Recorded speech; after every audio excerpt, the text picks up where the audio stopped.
talk about it. You gotta buy your first home. And I even have young people who work for me in my business, and they come to me and they go, Rami, you know how the economy is really tough and houses are expensive. Where do I buy my first house? And my dad's words ring in my ears.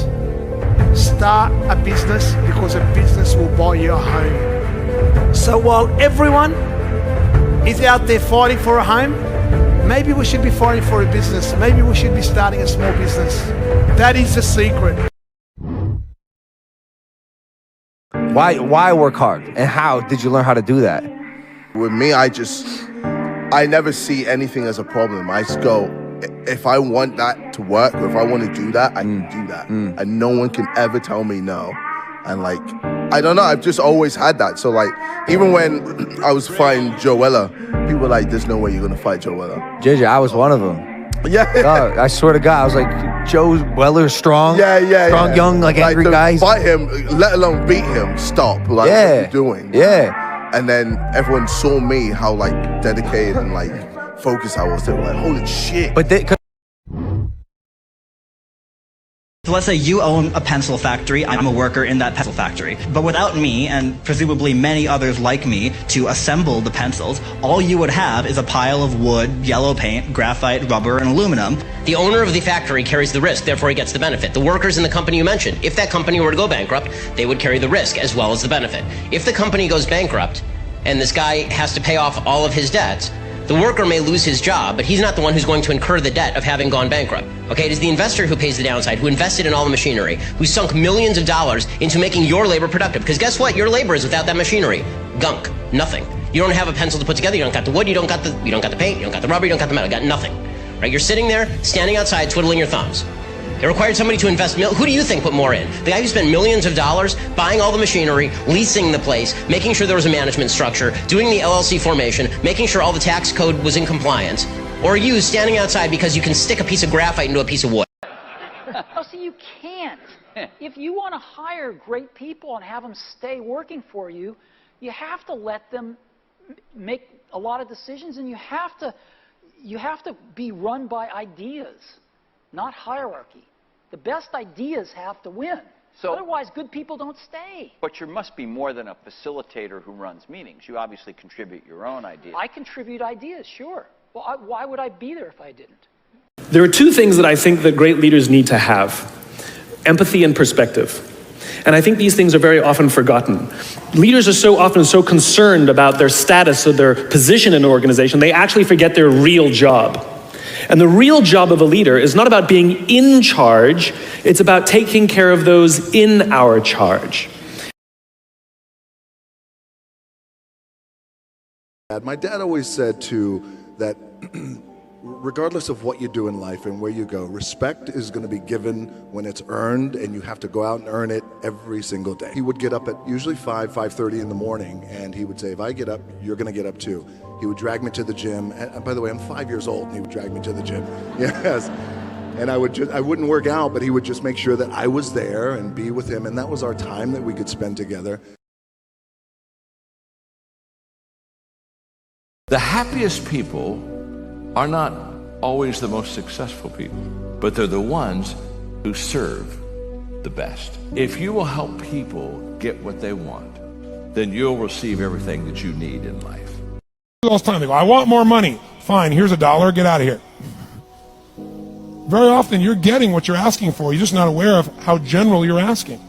Clarity is power. The more clear you are about exactly what it is you want, the more your brain knows how to get there. Your brain is a servo mechanism. It's like a bomb. Those bombs, those missiles, they have a servo mechanism. So if the target moves, it knows what the target is, it follows it. Your brain, when you condition it, knows exactly what to go for, and it'll find a way to get there. Do you ever buy a certain outfit or a certain car and suddenly see that car outfit everywhere? How come that car outfit's everywhere? It always was everywhere, but now you notice it. And the reason is because there's a part of your brain called the reticular activating system, the RAS. That part of your brain determines what you notice and what you don't notice. Your brain spends most of its time trying to make sure you don't notice, because you'll go crazy if you notice everything. But when you decide what's most important to you, your brain goes after it. Had that third failure in a row, did you think, I need to pack this in? Never. Why not? I don't ever give up.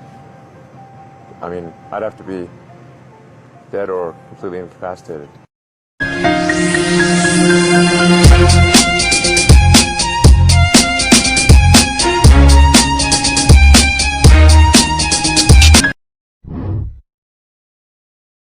One of the biggest mistakes, I still hear it today from young people, oh, I don't have to worry because I'm still young. Yeah, and that is death to most people, because eventually you get old and then you're not young again.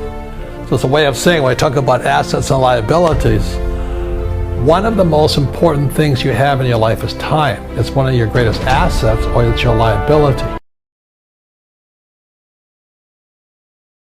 Stop telling your visions to other people, because they're not going to see it. Why you think you keep imagining opening a business?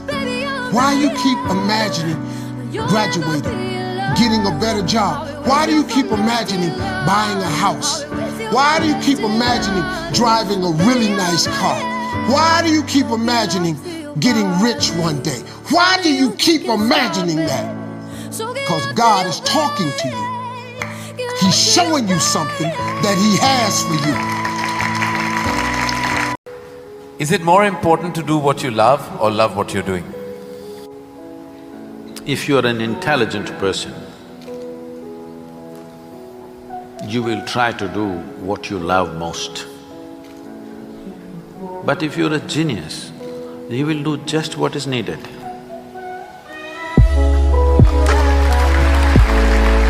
This shows you too how powerful your mind is, because everything you see, everything that's around you, everything in your life, you're creating and putting there. So that means you can create anything. Nothing is impossible. You can change your life. You can have anything in your life at all. They told me one of the biggest lessons you come to Earth to learn is how to manipulate energy. You can't get out of the Earth school and graduate till you learn how to manipulate energy. What does that mean? Create. You have to learn to create, because this is how powerful your mind is. You can create anything. The happiness of your life depends upon the quality of your thoughts.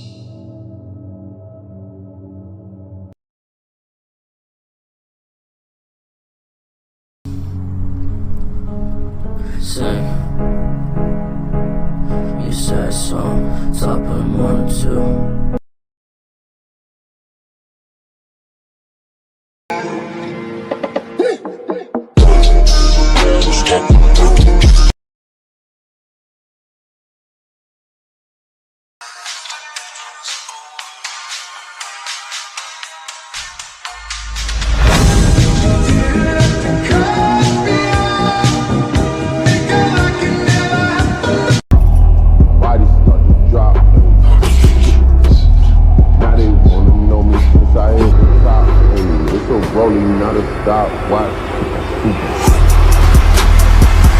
There's nothing as powerful as a changed mind.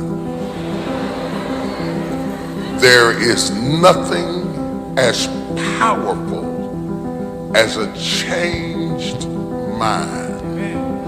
You can change your hair, your clothing, your address, your spouse, your church, your residence.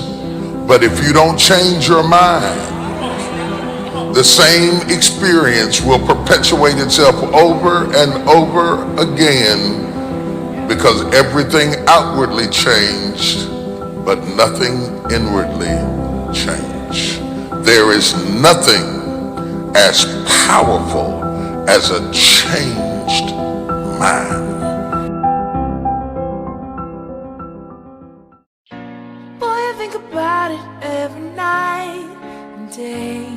My name is Kobe Bryant. I'm 17 years old. I wasn't invited to parties or friendly gatherings on the weekend. So on Fridays and Saturdays, I would go in my rec room with my basketball and basically dribble myself to sleep. And I think that was the best thing that could have ever happened to me, because during those lonely hours in the rec room, I discovered the hunger, the motivation, and a desire to be the best possible basketball player that I could be. You gotta have a plan. Everybody's got a dream. Everybody's got a goal. What's the plan? And your plan has got to have something I call the C5 complex. Your plan has got to be clear, concise, compelling, consistent, and committed. You've got to have a plan. Do you have the courage to act outwardly on what you see inwardly? Or will you die a dreamer? Will you die on the verge and on the edge and in the land of coulda, woulda, and shoulda? It takes courage to be successful. It takes courage to be different. It takes courage to go where you've never gone before. It takes courage to get you outside of the box. It takes courage to be successful. It takes courage to win. People don't talk about people that don't win. If you win, they're going to talk about you. Do you have the courage to stand there though the storms keep raging and the people get to talking and you stand there and say, I've come too far to turn around? Do you have the courage?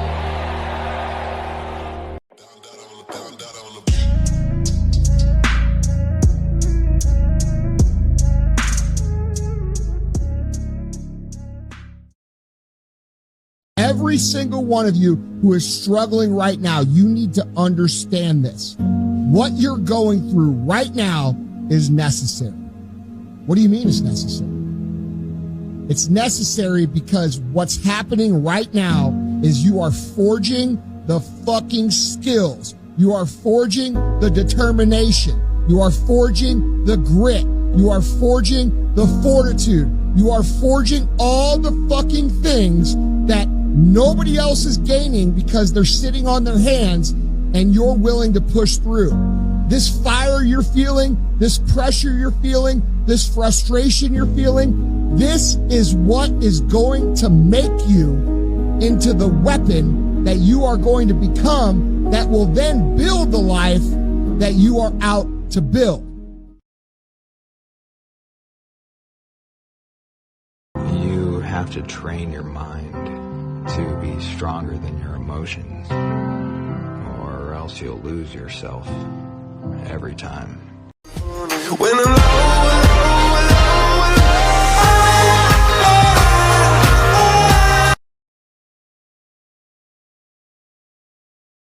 Make a million mistakes.